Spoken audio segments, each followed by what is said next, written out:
Royal Mathematical and Statistical Society's Bulletin, September the 9th, 1935. The alphabet murder, a methodical madman. It's highly probable that the alphabet murderer will kill again. Could we possibly estimate the number of victims in his next crime? Yes, and it is easy. As soon as we know the ratio of towns, cities, and villages whose names begin with a D and the ratio of English people whose names are spelled the same.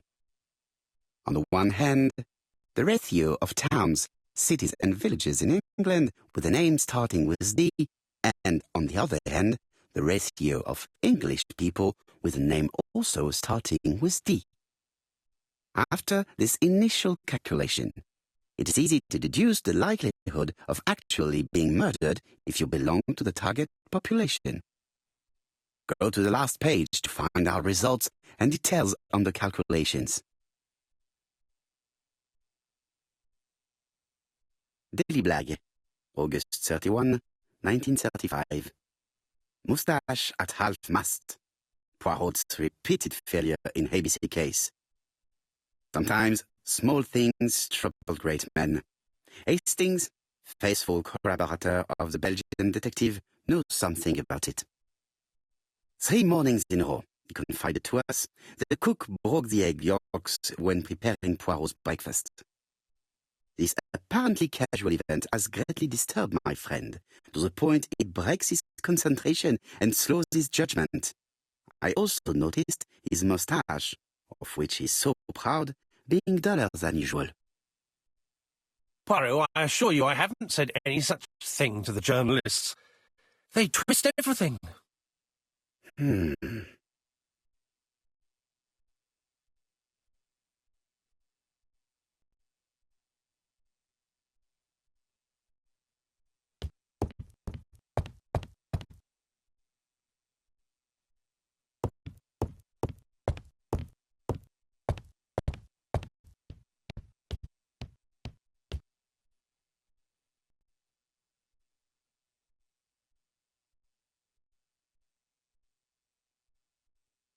Hastings' photo album.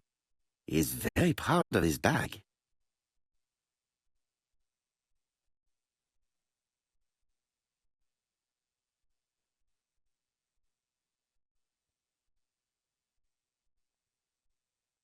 Churston, Devon, population 500 inhabitants.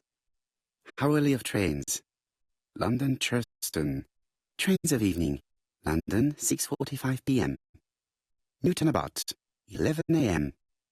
Churston, 11:45 a.m. London, 11:45 p.m. Newton about, 6:08 a.m. Churston, 7:15 a.m.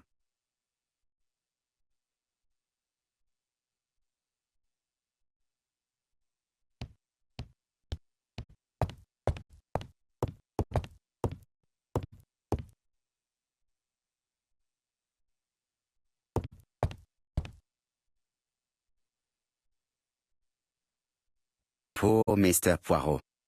I'm quite sorry for you.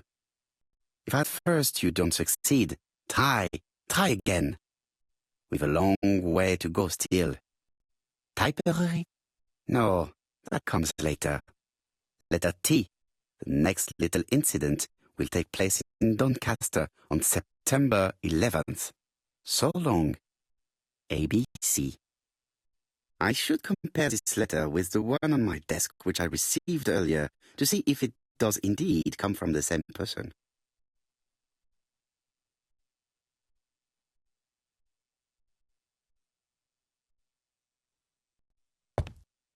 It is not the right time.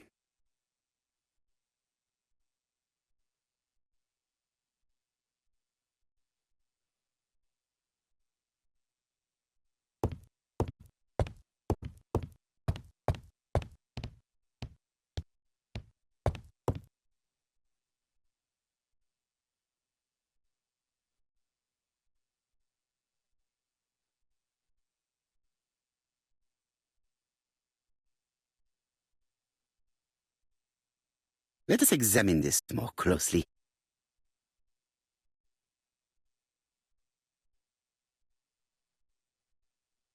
certain characters in the two letters may have similar defects.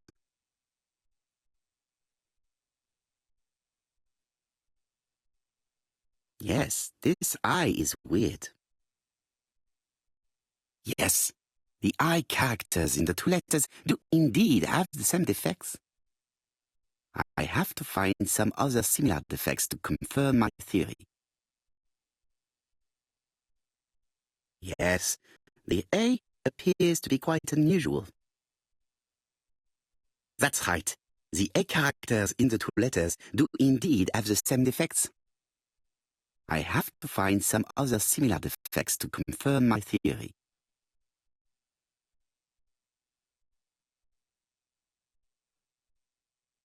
The W is not printed properly. Of course, the W characters in the two letters do indeed have the same defects. My theory was right. These two letters were written with the same typewriter. Hastings, he strikes tomorrow.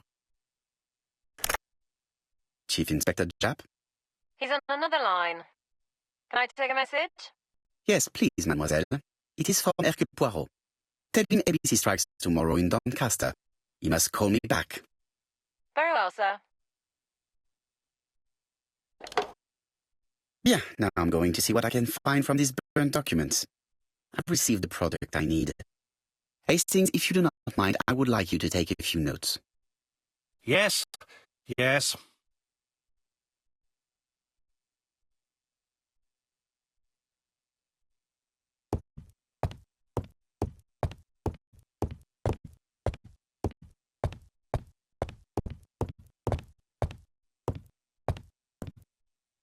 Now, down to work. What of this needs putting in order a little?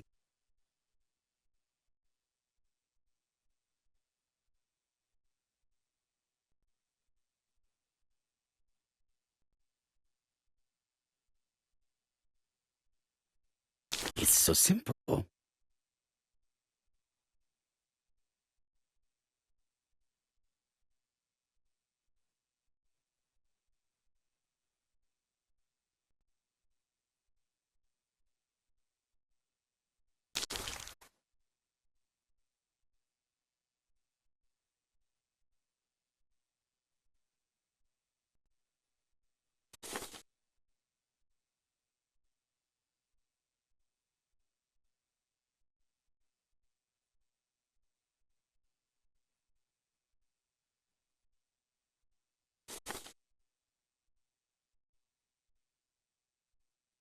This page is finished. That's done. 3 more to go.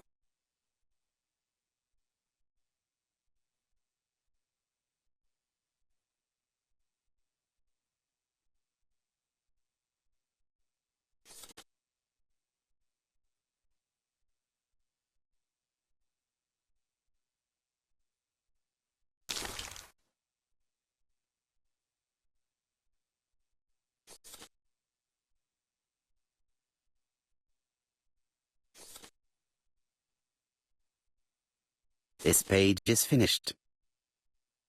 And that's 2 done. It's easier than I thought.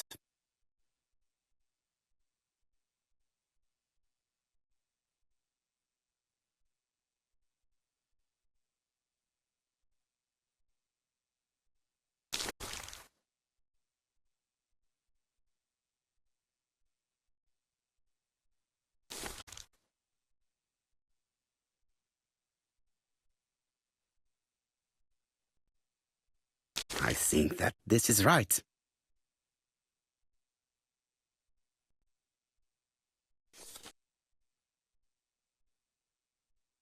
This page is finished. Only 1 more. Keep going.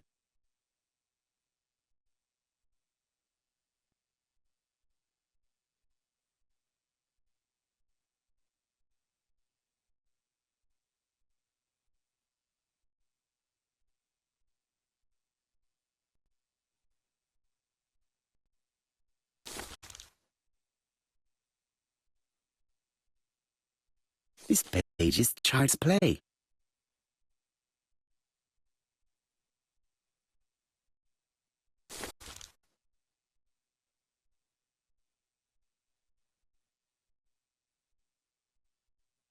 I think that this is right. This page is finished. All the pages are reconstructed.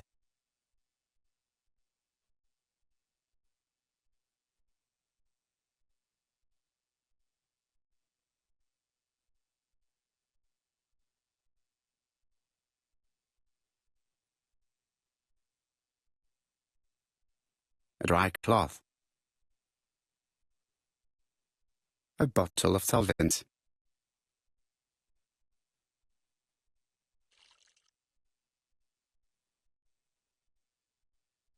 The cloth is now soaked with solvent.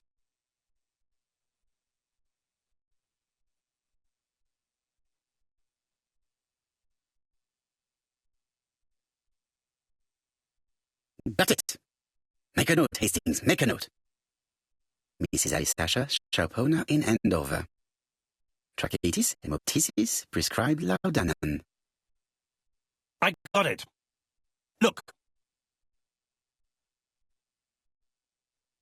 Poirot, where on earth did you find these files?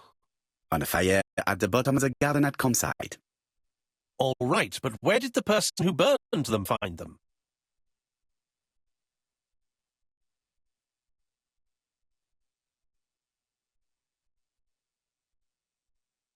Alice Asher, shopkeeper in Andover. Tracheitis, hemoptysis, chronic cough with loss of blood. Prescribed laudanum-based cough medicine. Betty Barnard, waitress in Bexhill. Chronic bronchitis causing dysphonia. Advised to stop smoking. Alexander Bonaparte Cust. While wounded, mustard gas and head trauma. Pulmonary emphysema. Hemoptysis. Coughing fits with blood. Suffers from absences and amnesia. Dick Dudley Dunbar, owner of the Black Swan Hotel in Doncaster. Asthmatic, heart disease, heart condition. Let us now try and get our brain cells to work.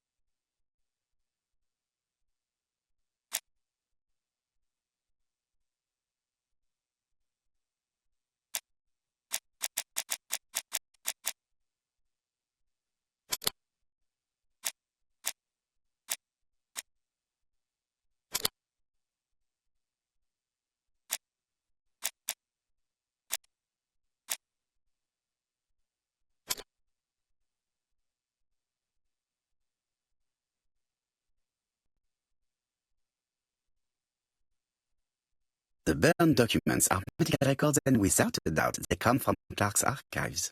First of all, because all the patients have throat conditions. And secondly, their name starts with either A, B, C, or D, and it is precisely the files that match these letters that have been tampered with. But why burn these files? How come the names of the two victims appear on them? And who are the two other patients? These are very good questions.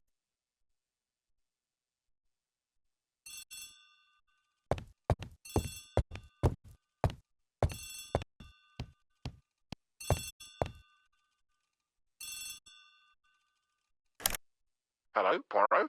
Any news, Chief Inspector? You wanted a stocking seller? We have one. Reported by his landlady, who thought he was behaving suspiciously. He has the most unbelievable name. Alexander Bonaparte Cust. Yes, Alexander Bonaparte Cust. How did you guess? Poirot, you have magical powers. It's a serious lead. I called Doncaster. A person matching Cust's description has been seen at the station. He got off the train from London, but after that, nobody knows where he went. Look for him at the Black Swan Hotel. What? How do you know he's there? Trust me, Chief Inspector. You appear to be very sure of yourself. Very well. I'll call the Black Swan straight away. The owner is going to get a shock when he learns that there's a murderer under his roof. Chief Inspector, I would rather call myself. As you wish. Please go ahead. Hello, the Black Swan. Hercule Poirot here. May I speak to the owner? Speaking. Dick Dudley Dunbar. How can I help you? Is there Mr. Cust among your guests? He arrived today. Shall I call him for you? No, it is you I wish to speak with. But who is this Cust? A crook. A crook? He seems such a decent chap. Do you think that Cust might be dangerous? Oh, I do hope you're wrong. He seems so harmless, you know. Oh, yes, completely harmless. We must not overestimate the danger. After all, we are not absolutely sure he is guilty. What should I do? Watch him. If he leaves the hotel, watch where he is heading. I'll call the police in Doncaster immediately. When they arrive, keep out of the way. Oh, indeed. I shall keep out of the way. I have a bad heart, you see, and a big shot could kill me. Thank you for having warned me. Hello, Poirot. We have some good news. The police in Doncaster have caught our man at the Black Swan Hotel. They're sending him here by train. While we're waiting to question Cust, we could search his room in London. Where does he live? The Marbury Guest House. I'll see you there. Yes, but start without me. First of all, I have to sort out a few details for Cust's transfer. I understand. À bientôt. Hastings, we are making good progress. Please go and search the room of our number one suspect. With pleasure. I did have a dentist appointment, but I'll cancel. The dentist. So that is why you are so nervous and bad-tempered. A visit to the dentist is never an enjoyable prospect. But an unavoidable one. Go to your appointment, Hastings. I will manage on my own.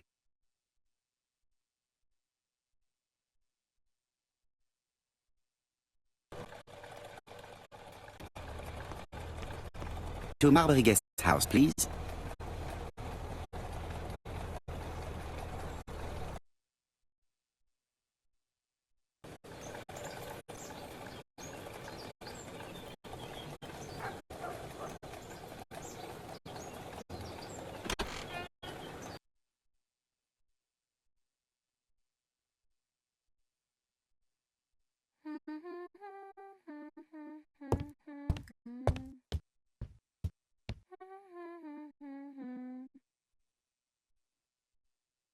How do you do? You must be Mr. Hercule Poirot.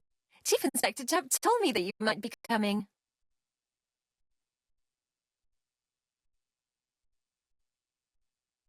Madame, you may be of valuable help to me. It would be my pleasure to help you. Will there be some journalists there as well? I think you might even be interviewed. You are key witness. I've suspected him for some time, but he appeared so harmless. Oh, yes, sometimes he got angry and waved his arms about. But even then, he wasn't frightening. And he was as gentle as a lamb again immediately afterwards. It was only this morning that I understood. He told me he was going to Cheltenham, but my daughter saw him at Euston Station. It's not the right station. To get to Cheltenham, you have to take the train from Paddington. And what's more, Mr. Cust left behind an ABC with Doncaster underlined. As you can imagine, when I saw that, I called Scotland Yard. Well done. You were right.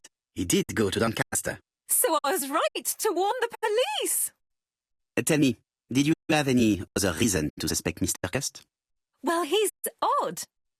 Sometimes he coughs really loudly and complains that his throat is burning, and sometimes he talks to himself and stares into space. He told me that it was because of a wound he got in the wall. His head hasn't been quite right since, he said. And then he was in Churston when that millionaire got murdered. I found his train ticket when I washed his coat. He didn't want me to wash his shirt. He washed it himself. But I did see big brown stains on it. Do you think it was blood? Well, when I saw them, I thought, look, he spilled his wine or his soup all over himself. But now that I think about it, well, they did look like blood. Got used to travel for his work. Is that correct? Oh, it wasn't for pleasure. He was always on well-known trains. But he had to sell his stockings around England. I have to respect my engagements, he used to say. Do you know where Cust was at the time of the murder in Andover and Bexhill? On June the 21st and July the 25th? No, I don't know. That was a while ago, you know. But surely you keep a register. It won't do you much good. Mr. Cust rents his room for the year. If he goes away for a few days, I have no reason to make a note of it. Ah, I remember one thing. Bexhill by the sea, right? Indeed, it is a large seaside resort. Well, as it happens, at the start of July, Mr. Cust asked me to repair his bathing dress. Suspicious, huh? Very interesting. Please continue. I also forgot to say that he started buying newspapers that talked about the case. When did he start buying the newspapers? Let's see. I think it was just after the millionaire's murder in Churchton. He didn't seem all that interested before that. That would be all for now. I'm going to take a look at his room. Take the key on the counter.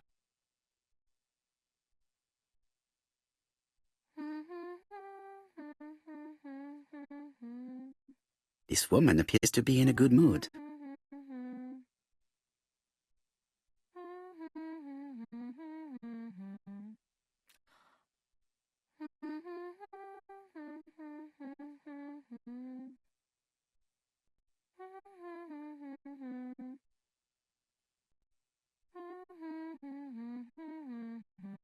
I really would like to help, but I think I've said all I have to say.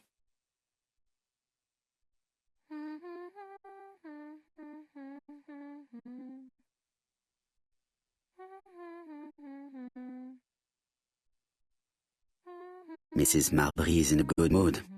She's working very precisely in producing incredibly thin peel.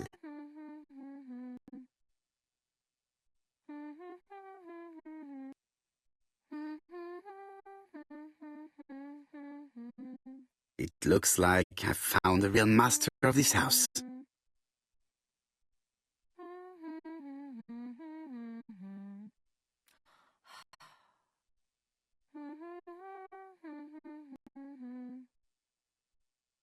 There is no need to worry about the household cat. I'm sure that Mrs. Marbury lets it do what it pleases.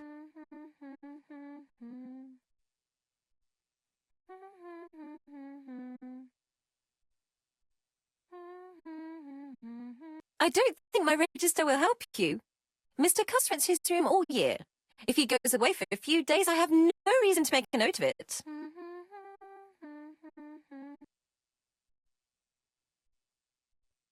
The truth is becoming apparent, and I have something to say to Mrs. Marbury.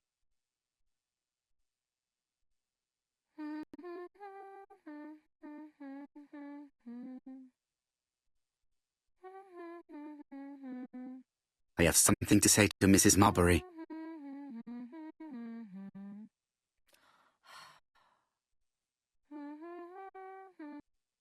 Mrs. Marbury, if I am to believe the register, you rented room 306 to a certain Mr. Fishman on the day of the Bexhill murder. Room 306 is Cust's room. Can you explain yourself? Yes, I remember. Just for one night as a favour. Mr. Cust was away, all my other rooms were taken, and poor Mr. Fishman had nowhere to go. It doesn't matter, provided that you remembered to change the sheets. Oh, do you think so?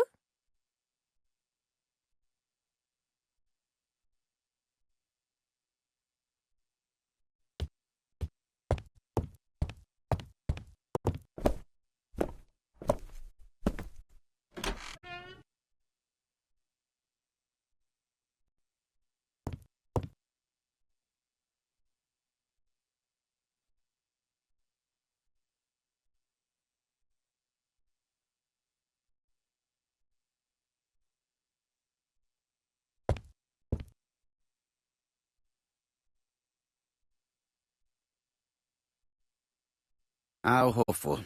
This place is a real mess.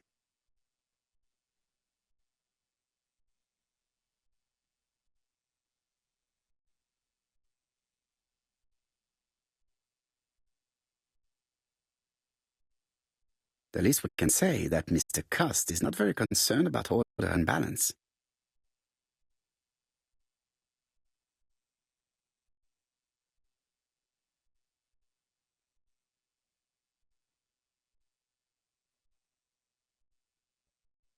Laudanum Cameron's Chemists. Laudanum, a medicine for coughs. It is what Dr. Clark prescribed for Mrs. Asher. This subject will probably be useful to me.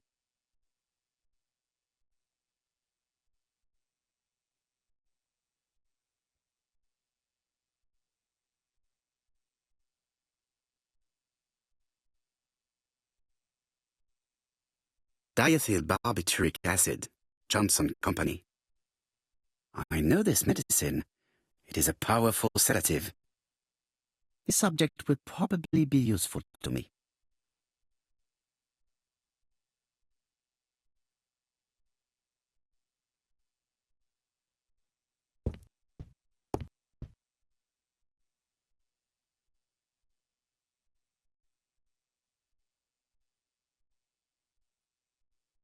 A long-bladed knife. A murderer's weapon.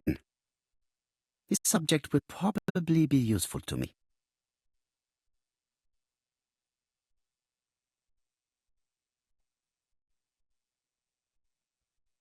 It's an ABC.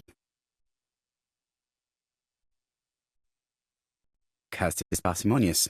He keeps his pencils and sharpens them until there is nothing left. It is clear that he did not grow up in luxury. Did Cust drop it when he opened the window? Or was it Mrs. Marbury while she was cleaning?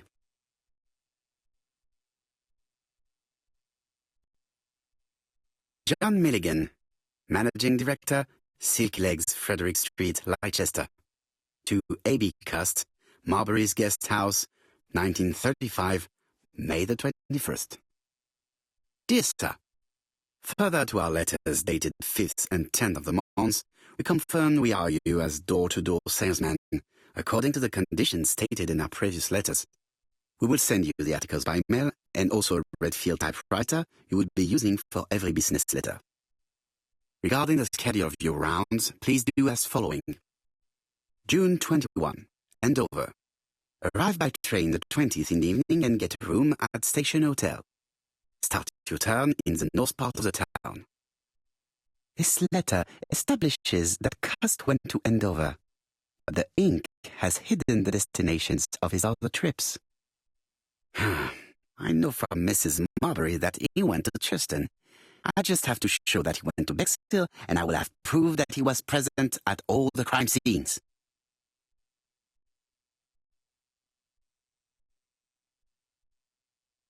I have to get the ribbon. How am I going to do it?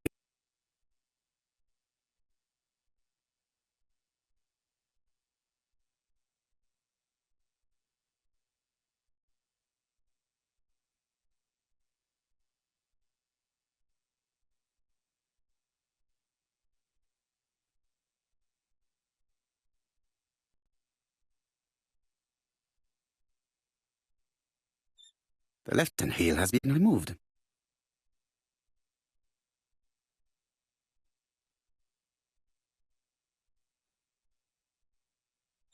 The right-hand heel has been removed.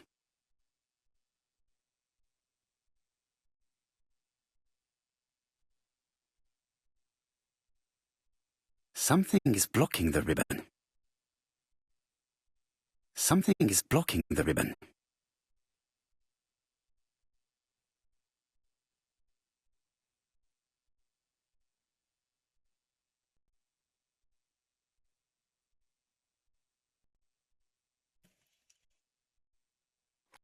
And here is the ribbon. Let us see if it was indeed used to write the letters sent by ABC. I only need the ink ribbon for my inquiry. I will let Jack clean the keyboard if he wishes.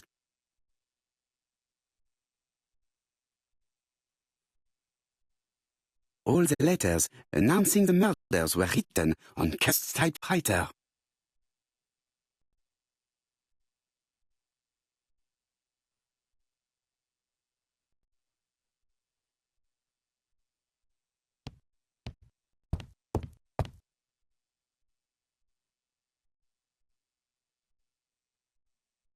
ABC guys.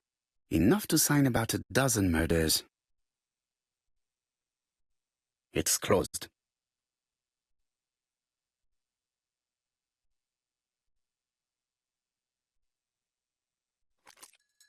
This knife is very useful. Who knows? Maybe it never cut anything other than string. Stockings. Stockings.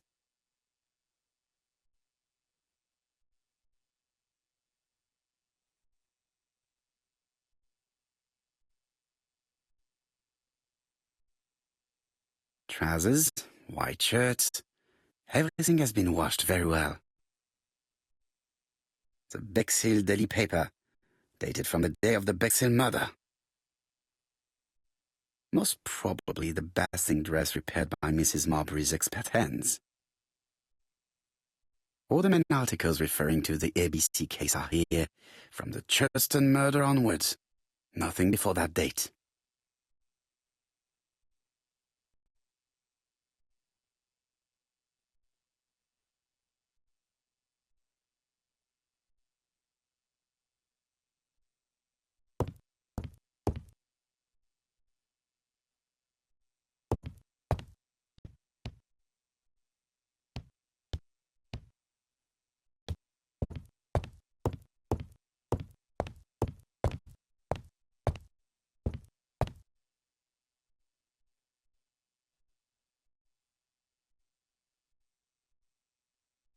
It is not the right time.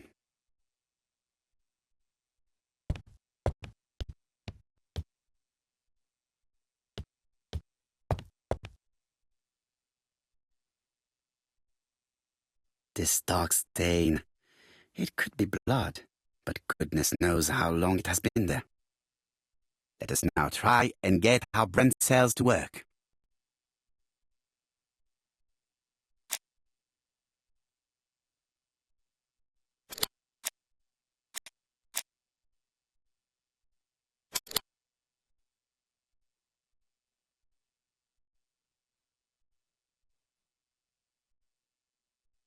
The register shows that Cust did not sleep at the guest house on the day of the murder.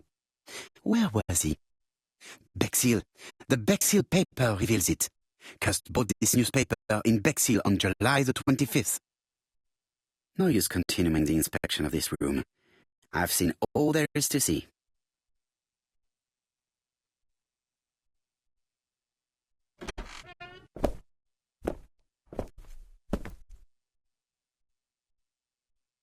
Goodbye, Mrs. Marbury. Thank you for your help. Bye.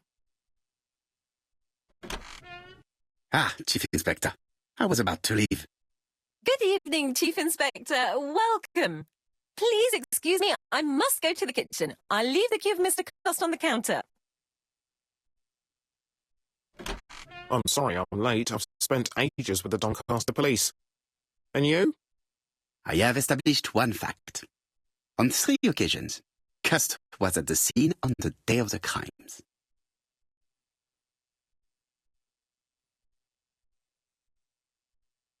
I had best talk to Jupp. I've listened closely to what you have to say, Poirot. For me, there's no doubt Cust is guilty. Do you have any element that might prove the contrary? That is what we're going to look for. Let us now try and get our brain cells to work.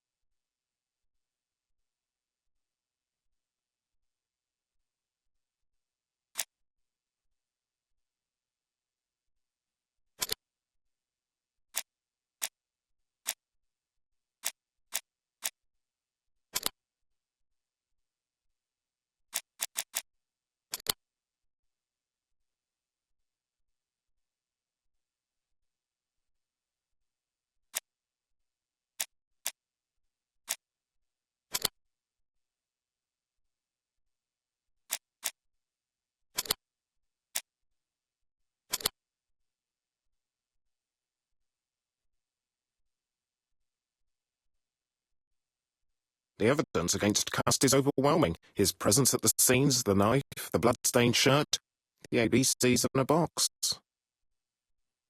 C'est vrai.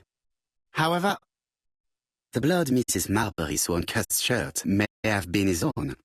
According to his medical records, he suffers from hemoptysis. The murderer cuts the Carmichael throat from behind, and the blood spurted outwards. You would expect the murderer's shirt to be stained on the sleeves, not on the buttonholes, yet we see quite the opposite. You would expect the murderer to keep the newspaper articles about his crimes. But Cust's collection starts in Cheston, as if it discovered the case rather late. I agree it's troubling, but it doesn't change my mind. There's small details that we should be able to clear up by questioning Cust. When can we talk to him? Doncaster is sending him to us on the first train. Are they questioning him already? He says he can't remember a thing. It's plausible. Doctors say he suffers from absences and amnesia. Mrs. Marbury has confirmed this. He may have done the murders in an altered state. A familiar situation. It's not enough to clear his name. Dr. Thompson insisted that even if you don't know what you're doing, you never commit a murder without wanting to. Très intéressant. I shall remember that. Right. I'll go and examine the suspect's room. Chief Inspector, I took the liberty of removing a few clues to examinatum. All right, we'll discuss them tomorrow. In the meantime, I'm going to see if you've missed something.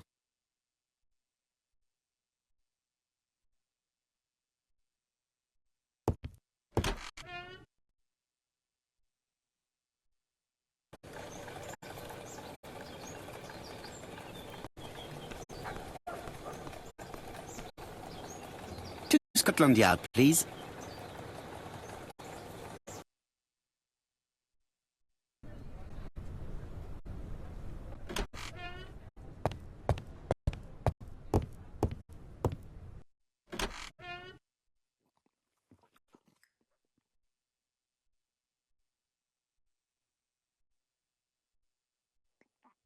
This man is not in good shape.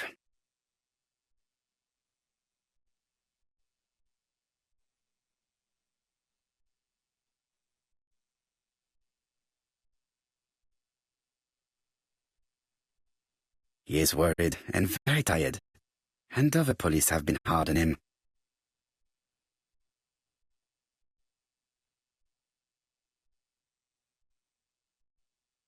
What do you want from me?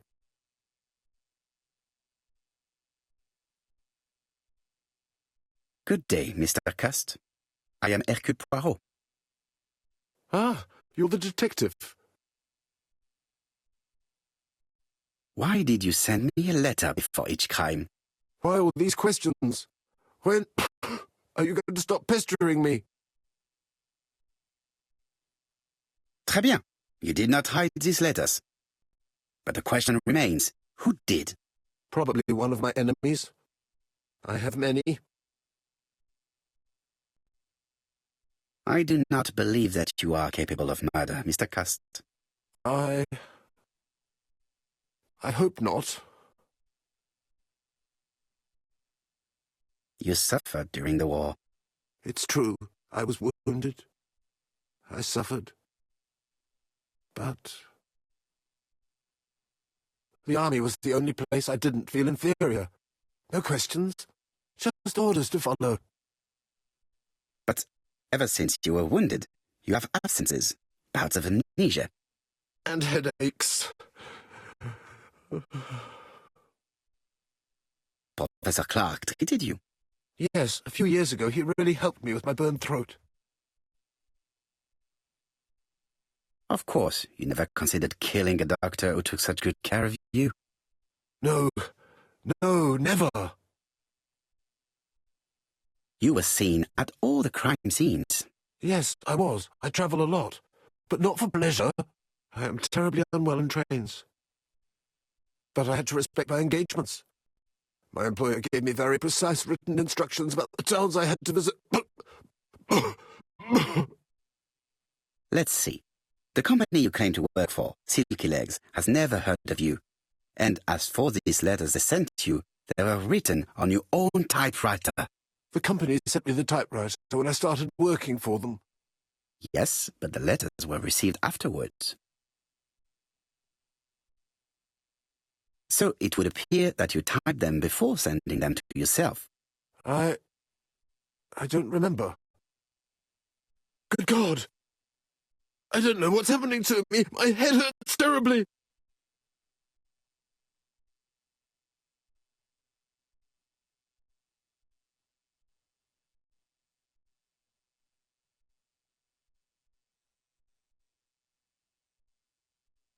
He is prey to a terrible anxiety. Is it remorse? Or simply the pressure of the questioning and the train journey?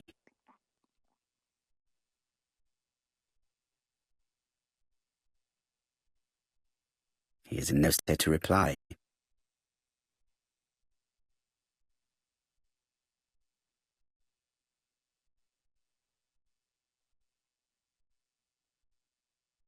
He is prey to a terrible anxiety. Is it?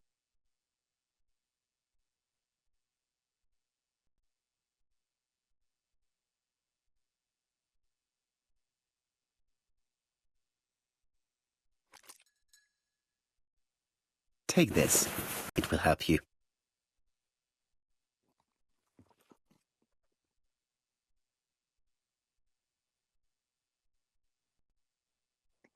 Oh, I think I'll be fine. Let us see, Cust. Look at me. You know very well that you committed these murders? Yes, I know. But I'm not wrong in saying that you do not know why you committed them. No, I don't.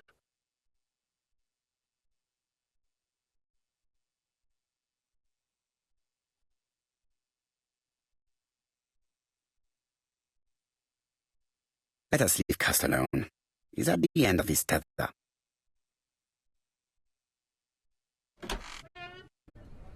And what conclusions have you drawn? Plenty. It might help us to understand him a little better.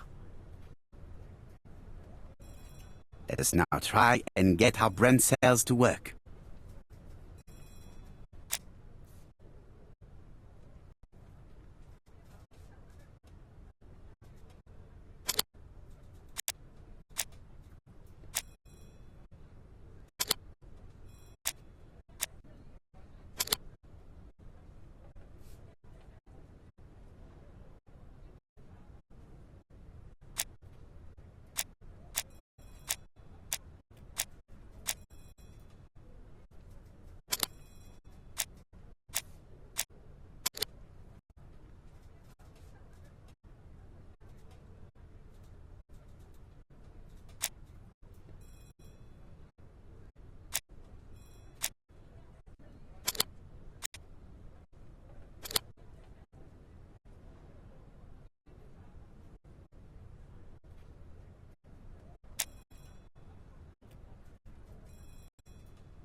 I don't see any clearer than before. This is worse. There is one point to highlight. C'est curieux. Cust admits that he killed, but he does not know why. What did Dr. Thompson say? Even if Cust killed while in an altered state, it still must have been his deepest desire. He must have had a motive. Let's keep it simple. Never mind his motive. He confessed. But you see, he can confess to anything and everything. He denied the murders and then confessed to them. He confirmed that he never typed the letters. Then, with great ease, I managed to get him say quite the opposite. Come on, he behaved like a guilty man. He lied to his landlady. Because deep down he believes himself guilty. From the papers, he noticed that he had always been at the scene of the crimes. He must think that he killed and then simply forgot what he had done. How can you be so sure? Let us look at his psychological profile. You will understand my point of view. Let us now try and get our brain cells to work.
You see, Cust's character is quite the opposite of the murderer's. But if he's a madman, can we really talk about his character? You know very well that our murderer does not behave like a psychopath. Apart from the signature, there is no ritual or repetition in the choice of victims. Very well, you're right as always. So we have no confession, no culprit, no suspects, nothing. And all that after 2 months of inquiry? What should I do? Have faith. Just give me 24 hours.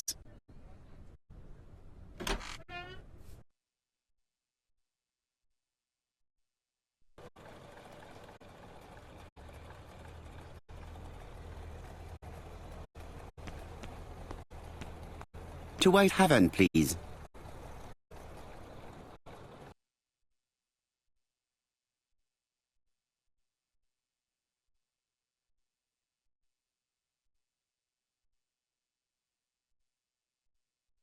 Cust's arrest is a great success for you, Poirot. It's all clear now, except maybe 1 or 2 details. Details. Ah, mon ami. The devil is in the detail, as we say. Excuse me? Patience, Hastings. Everything will be clear once our guests arrive. Best be prepared. Slip a revolver into your pocket before they do. A revolver? But Poirot, what are you afraid of? Trust me. It is important you carry a weapon for this meeting. I will lend you mine. What about telling me what you have in mind? Surtout pas. You wouldn't be able to play your role. Wait 1 moment, I will bring you my weapon.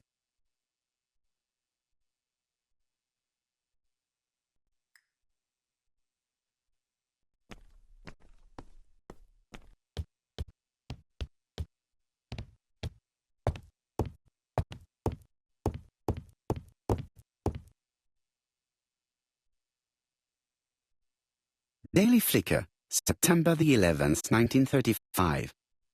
ABC affair, Terminus Doncaster, Japp and Poirot arrest the killer. A.B. Cust is the name of the alphabet murderer. The police have arrested him in a hotel in Doncaster. He was preparing to kill his 4th victim, Mr. Dick Dudley Dunbar, the establishment's manager.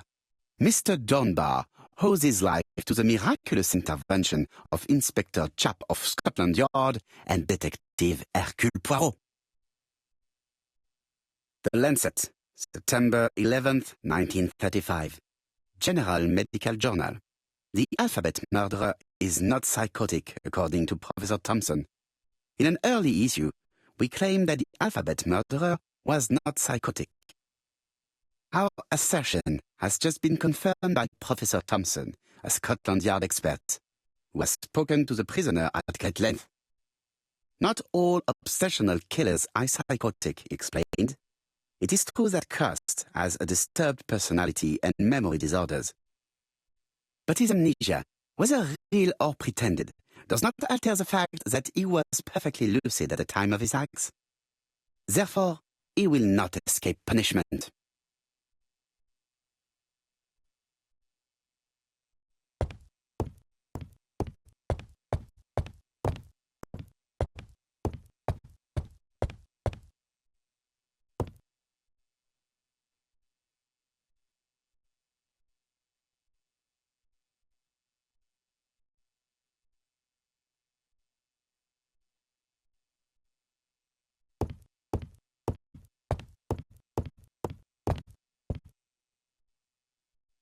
The white ammunition are blank cartridges. The others are real bullets.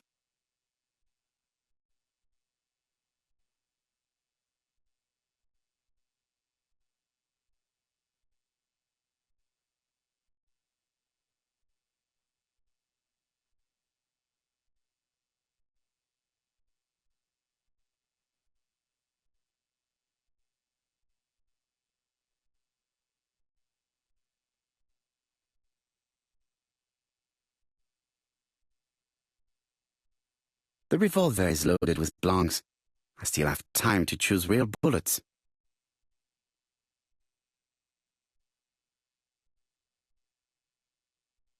The revolver is loaded with real bullets. I still have time to choose blanks. The revolver is loaded with blanks. I still have time to choose real bullets.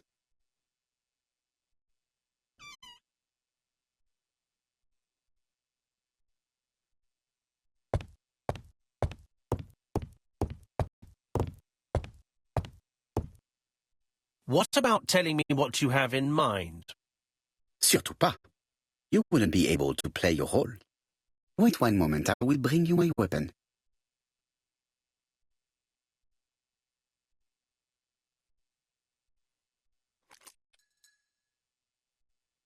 Voila, I entrust you with my weapon. It has hardly been used, it is almost new.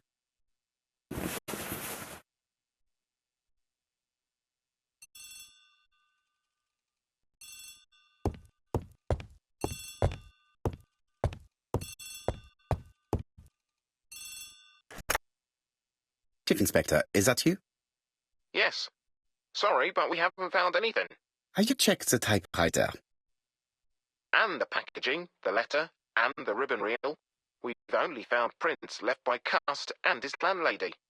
Well, never mind, I shall make do. So, are you still going to hold your meeting? Of course, Chief Inspector. I can hear my guest coming up the stairs. Why have you brought us here, Mr. Poirot? Since Cust's arrest, I thought it was all done and dusted. Miss Gray formally identified him, as well as Miss Barnard. Yes, and the stockings he saw drove the same brand as the ones found at my aunt's. This is all true. However, a case is not closed if some questions remain open. And one question is, why did the murderer send me his letters? Why did he challenge me, Hercule Poirot? Perhaps he wanted to play with you, to taunt you. Xenophobia? Maybe he didn't like you because you're foreign. I may be wrong, but maybe by provoking you he was looking for glory? All these theories should be studied. Let us now try and get our brain cells to work.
Is everything clear now? You might like to explain your reasoning again. Of course. First of all, remember that the murderer made it a rule to always post his letter before the murder. He never digressed from that rule. However, in Churston, he encountered a problem. The village has only 500 inhabitants. With advance warning, it would be easy to arrest him. Therefore, the murderer delayed his letters deliberately with the wrong address. The plan wouldn't have worked if he'd sent it to Scotland Yard or the papers because everybody knows their addresses. The mistake would have been corrected and the letter would have been on time. That is why the murderer chose me as the recipient. Because for his plan to succeed, it was necessary for at least one of the letters to have a wrong address and get lost. It was very cunning. Absolument. It is a very subtle plan. It matches the profile we have drawn up of him perfectly. That of an intelligent, daring and calculating murderer. But that's not how you describe Cust. You are quite right, mademoiselle. Like you, I find it hard to believe that this dull character is the clever murderer we are looking for. Do madmen... I mean, if he's mad, he might have two very different sides. No doubt. But the murderer is not mad. All the specialists agree that he does not have the profile of the psychopath. But if Cust is not guilty, how do you explain his presence at the scene of the crimes? Mr. Clark, the answer to your question is in the medical records of your brother's patients. Documents which Cust most certainly did not have access to. Let us now try and get our brain cells to work.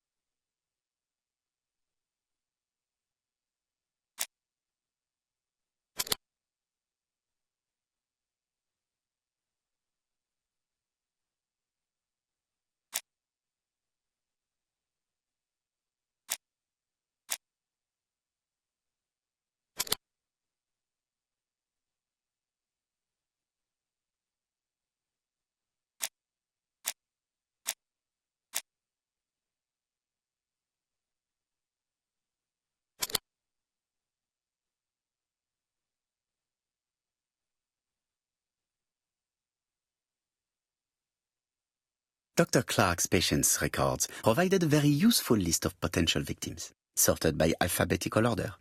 The killer definitely used it, explaining the fact that all the victims were former patients of the doctor. It is this fact that clears Cust once and for all, because he never had access to these records. So how did he happen to be at the scene of the crimes? Either the murderer sent him there, or Cust was following him closely. Cust's highly suggestible nature leads us to the second hypothesis. The murderer was manipulating him. He systematically sent Cust to the towns where he was going to strike, so that the suspicion would land on the poor man's shoulder. That's evil. What sort of killer could have such a plan? And what would he gain from three completely different murders? Indeed, it seems unlikely that the same murderer committed all the crimes. What should we take from that?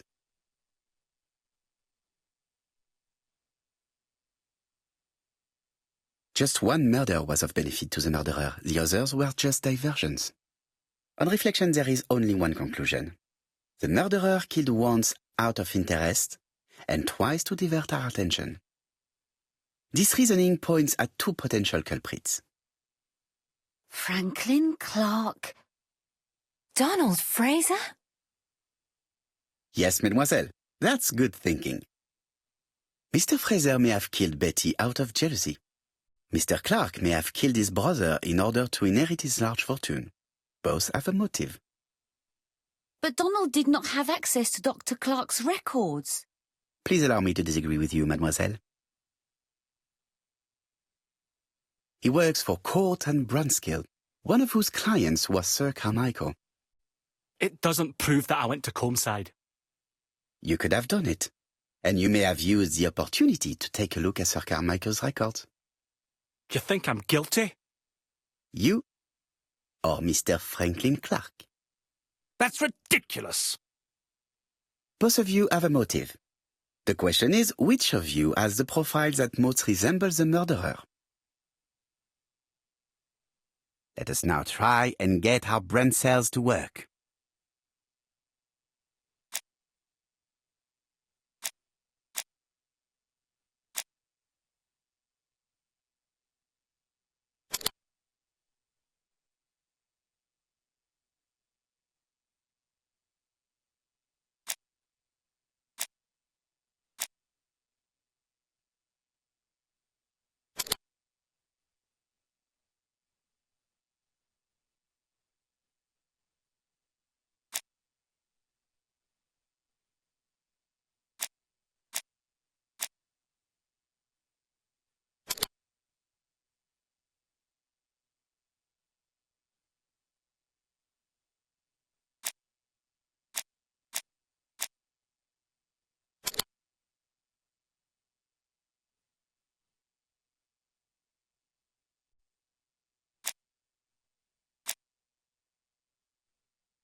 Ladies and gentlemen, Donald may share many character traits with the murderer, but he does not have his cold indifference. He has a temper. It is hard to imagine him planning anything. Also, jealousy is his motive, and crimes of passion are rarely planned. Right, I suppose it's my turn to be subjected to the same scrutiny. Absolument, Mr. Clark. Let us now try and get our brain cells to work.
As you have all seen, there is a disturbing similarity between Mr. Clark's profile and that of the killer.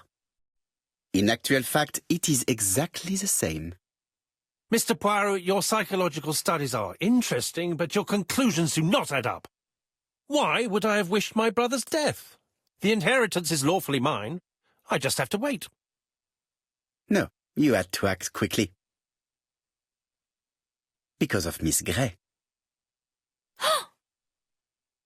Mademoiselle, although you haven't been telling the truth, there is no doubt in my mind that you would have found a way to marry Sir Carmichael after Lady Clark's death. For you, Mr. Clark, it was a disaster. If Miss Grey had children by your brother, you would not have inherited a thing. You realized the danger after reading several letters from Comside, especially one in which your brother opened his heart to you. So you hurried home from China, and you took action. In truth, Cust was no more than a puppet manipulated by the real culprit. You, Mr. Clark. Such an imagination, Mr. Poirot. In fact, nobody manipulated Cust. The famous instructions he received by post. He wrote them on the typewriter. We know that for sure. Oh, no. You know perfectly well. That is not true. Eh bien, voilà. Light has now been shed on the ABC murders. Your theories are ingenious, but you haven't any proof. One point to him. For the moment, I have no material proof. Either I admit to it, or I bluff. One thing proves it. The prints you left on Cust's typewriter. Enough. Oh, of course you wiped the typewriter before sending it. But not carefully enough. Scotland Yard has found your print along with those of Cust. I understand why you never wanted to lend me your new typewriter, and why you were searching through your brother's things. And the hole you dug on the moors. What did you hide there? The knife you used to kill your brother? Game, set, match. You win, Mr. Poirot. But it was worth trying.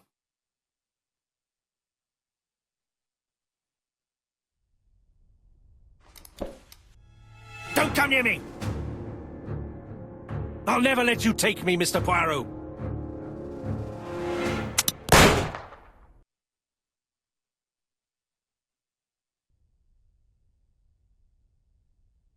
I'm sorry, Mr. Clark, there is no easy death for you. I expected your reaction, so I used blanks. I'm sorry, mademoiselle, but your second chance has been lost. Franklin Clark will never inherit his brother's fortune.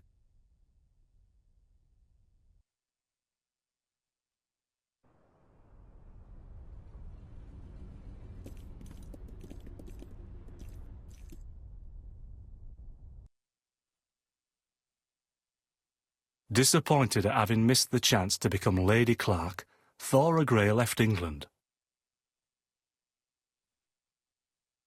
Donald Fraser and Megan Barnard married.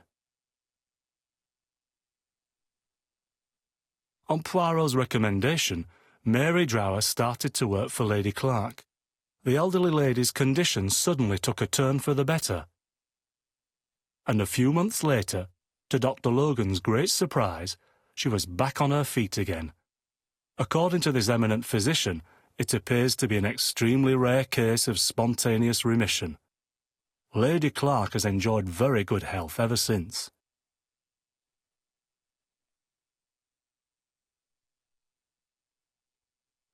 Journal of an Innocent. The Incredible Story of ABC.